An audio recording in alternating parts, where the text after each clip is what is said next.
Hi guys, welcome back to the channel. Today we are driving on the Maypen to Mandeville leg of Highway 2000. Now the best thing about this section of the highway is that you didn't have to pay toll. They weren't collecting toll at the toll gate toll plaza. Now this road is part of Highway 2000 that's going to run from Kingston to Montego Bay. But they're building out the road in sections.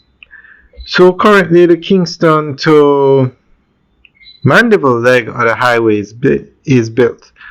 However, they were only charging toll at the Vineyards Toll Plaza in Maypen and the Maypen Toll Plaza.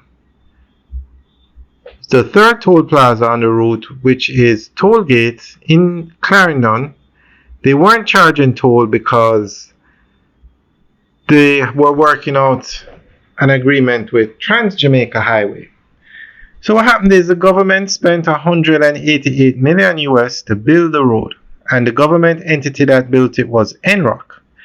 But Trans-Jamaica Highway had the concession, or has the concession, to collect toll on the entire length of this road from Kingston to Montego Bay.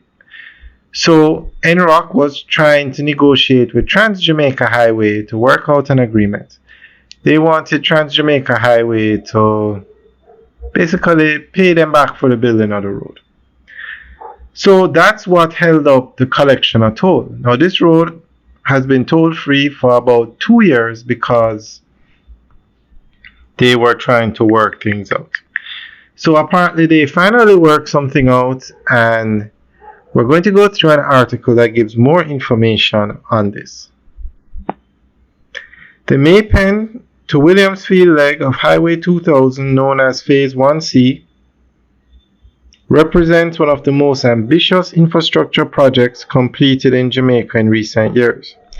Officially opened to the public in September 2023, this 23-kilometer stretch of highway has significantly improved connectivity between Clarendon and Manchester, reducing travel time, easing congestion, and providing safer passage for motorists.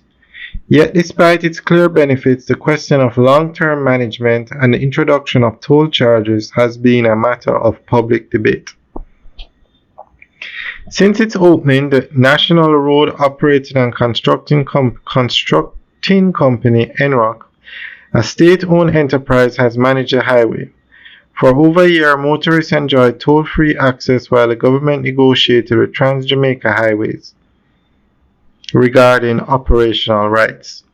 In July 2024, approval was granted for NROC to accept Trans-Jamaica Highways offer of US $20.3 million, approximately Jamaican $3.16 billion, to operate and maintain the highway. The deal reflects Jamaica's long-standing model of public-private partnership in highway development, in which private concessionaires take responsibility for maintenance, toll collection, and service standards in exchange for operational rights. As of October 2025, the management of the Maypen to Williamsfield segment is expected to formally transfer to Trans-Jamaica Highway, marking the start of tolling on the leg. While the exact toll rates have not yet been announced, motorists are preparing for the end of toll-free passage.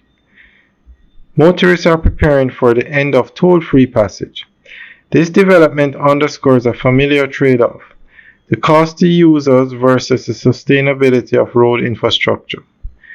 Toll revenues are essential for covering maintenance, debt servicing, and operational expenses.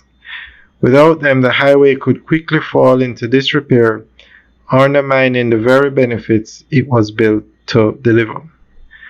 Alright guys, that's the end of the update article. Let us know what you think. Leave your comments in the section below. Alright guys, have a good day.